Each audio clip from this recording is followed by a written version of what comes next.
श्री रामचरितमानस पावन पाठ अयोध्या कांड दोहा संख्या 47 से 50 तक वर्णन। श्री रामचंद्र जी दशरथ जी संवाद, अयोध्या वासियों का विषाद एवं कैकेयी जी को समझाना। जय श्री राम।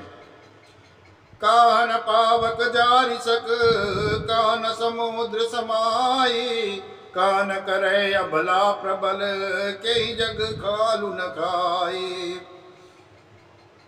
आग क्या नहीं जला सकती, समुद्र में क्या नहीं समा सकता, अबला कहने वाली प्रबल स्त्री जाति क्या नहीं कर सकती, और जगत में काल किसको नहीं खा सकता। का सुनाई विधि काह सुनावा, का दिखाई चह काह दिखावा, एक कहीं बल भूपन कीना, बरु विचारी नहीं कुमति अदीना। विधाता ने क्या सुनाकर क्या सुना दिया, और क्या दिखाकर क्या दिखाना चाहता है। एक कहते हैं राजा ने अच्छा नहीं किया, दुर्बुद्धि कैकेयी को विचार कर वर नहीं दिया।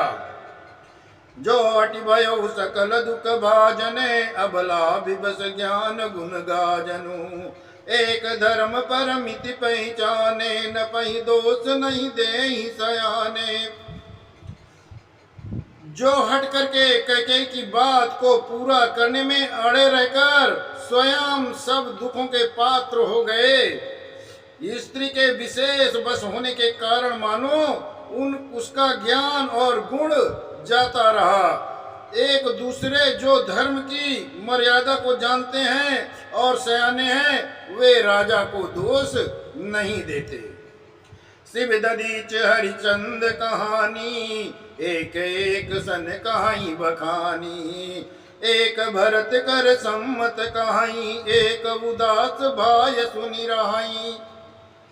वे शिव दधीच और हरिश्चंद्र की कथा एक दूसरे को बखान कर कहते हैं। कोई इसमें भरत की सम्मति बताते हैं, कोई एक सुनकर उदासीन भाव से रह जाते हैं, कुछ बोलते नहीं। कान मूंद करि रद गही जीहा, एक कहाई यह बात अलिया। सुकृत जाई यस कहत तुम्हारे, राम भरत कहूँ प्राण पियारे। कोई हाथों से कान मूंद कर और जीव को दांते तले दबा कर कहते हैं ये बात झूठ है, ऐसी बात कहने से तुम्हारे पुण्य नष्ट हो जाएंगे। भरत जी को तो रामचंद्र जी के प्राणों से प्यारे हैं। चंदु चवै बरवनल कन, सुधा होई बिसतूल। सपने कबहु न करहि किछु, भरतु राम प्रतिकूल। चंद्रमा चाहे शीतल किरणों की जगह अग्नि की चिंगारियां बरसाने लगे, अमृत चाहे विष के समान हो जाए, परंतु भरत जी स्वप्न में भी श्री रामचंद्र जी के विरुद्ध कुछ नहीं करेंगे। एक विधातहि दूषण देहि, सुधा दिखाई दीन बिसुजेहि। खर बरु नगर सोच सब काहू, दुसादाहु उर मिटाहु छाहू। कोई एक विधाता को दोष देते हैं जिसने अमृत दिखाकर विष दे दिया। नगर भर में खलबली मच गई, सब किसी को सोच हो गया, हृदय में दुसा जलन हो गई, आनंद उत्साह मिट गया। विप्रबधु कुल मान्य जठेरी, जे प्रिय परम कैकेयी अकेरी। लगी देन सिख सीलु सराही, वचन बान समला गई जाही। ब्राह्मणों की स्त्रियां कुल की माननीय बड़ी बूढ़ी और जो कैकेयी की परम प्रिय थी, वे उसके सील की सराहना करके उसे सीख देने लगी, पर उसको उनके वचन बाण के समान लगते हैं। भरत न होई भरत न मोहि प्रिय राम समाना, सदा कहूँ यहु सब जगु जाना।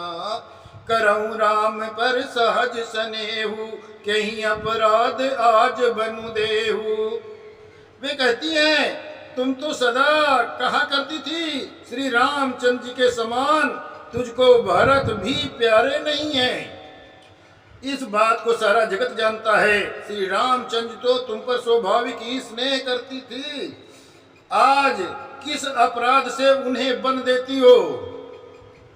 कबहु न कियउ सब हथियारेषु, प्रीति प्रतीत जान सब देशु। कौशल्या अब काह बिगारा, तुम जहि लागी वज्रपुर पारा।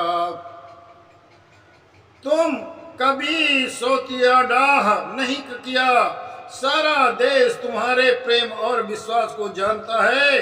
अब कौशल्य ने तुम्हारा कौन सा बिगाड़ कर दिया, जिसके कारण तुमने सारे नगर पर वज्र गिरा दिया। सिय पिय संग परिहरिय, लखन की रही है धाम। राज की भूंजब भरतपुर, नप कीजिए बिनु राम। क्या सीता जी अपने पति का साथ छोड़ देंगी? क्या लक्ष्मण श्री रामचंद्र जी बिना घर पर रह सकेंगे? क्या भरत श्री रामचंद्र के बिना अयोध्यापुरी का राज भोग सकेंगे? और क्या श्री रामचंद्र जी बिना जीवित रह सकेंगे? अर्थात सीता यहाँ रहेंगी, न लक्ष्मण रहेंगे, न भरत राज्य करेंगे, न राजा ही जीवित रहेंगे, सब उजाड़ हो जाएगा। अस विचारे बुरे छाण्यु कोहु, शोक कलंक कोटि जन होहु। भरतहि अवसि देहु जुबराजु, कानन काह राम कर काजू। हृदय में ऐसा विचार कर क्रोध छोड़ दो, शोक और कलंक की कोठी मत बनो। भरत को अवश्य ही युवराज पद दो, पर श्री रामचंद्र जी को वन में क्या काम है? नाहिन राम राज के भूखे, धर्म धुरीन विषय रस रूखे। गुर गृह बसऊ राम तज गेहू, नपसन अस बरु दूसर लेहू। श्री रामचंद्र राज के भूखे नहीं है, वे धर्म की धुरी को धारण करने वाले और विषय रस से रूखे, अर्थात उनमें विषयासक्ति है ही नहीं। इसलिए तुम ये शंका न करो कि श्री रामचंद्र जी बन न गए तो भरत के राज में विघ्न करेंगे। इतने पर भी मन न माने तो तुम राजा से दूसरा ऐसा ये वर ले लो कि श्री रामचंद्र जी घर छोड़कर गुरु के गृह में रहें। जो नहीं लगी हूँ कहे हमारे, नहीं लागी है कछु हाथ तुम्हारे। जो परिहास कीन कछु होई, तो कही प्रगट जनावहु सोई। जो हमारे कहने पर भी चलोगी तो तुम्हारे साथ कुछ भी नहीं लगेगा। यदि तुमने कुछ हंसी की हो तो उसे प्रगट में कहकर जना दो मैं दिल लगी की है। राम सरिस सुत कानन जोगु, कया कहीं सुनि तुम कहूँ लोगु। उठऊ बेग सोई करऊ पाई, जहि विधि शोक कलंक न साई।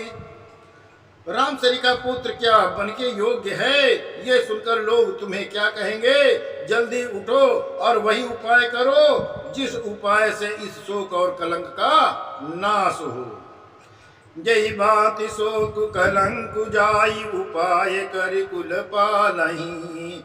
हटि फेरु रामहि जाति बन जनि, बात दूसर चालही। जिमि भानु बिनु दिनु प्राण बिनु, तनु चंद बिनु जिमि जामिनी। तिमि अवध तुलसीदास, प्रभु बिनु समुझि धो जिय भामिनी। जिस तरह नगर भर का शोक और तुम्हारा कलंक मिटे, वही उपाय करके कुल की रक्षा करो। बन जाते हुए श्री रामचंद्र जी को हट करके लौटा ले, दूसरी कोई बात न चला। तुलसीदास जी कहते हैं, जैसे सूर्य के बिना दिन, प्राण के बिना शरीर और चंद्रमा के बिना निर्जीव और शोभाहीन हो जाती है, वैसे ही श्री रामचंद्र जी के बिना अयोध्या हो जाएगी।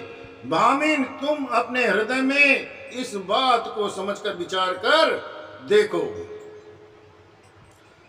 सखिन सिखावन दीन, सुनत मधुर परिणाम हित।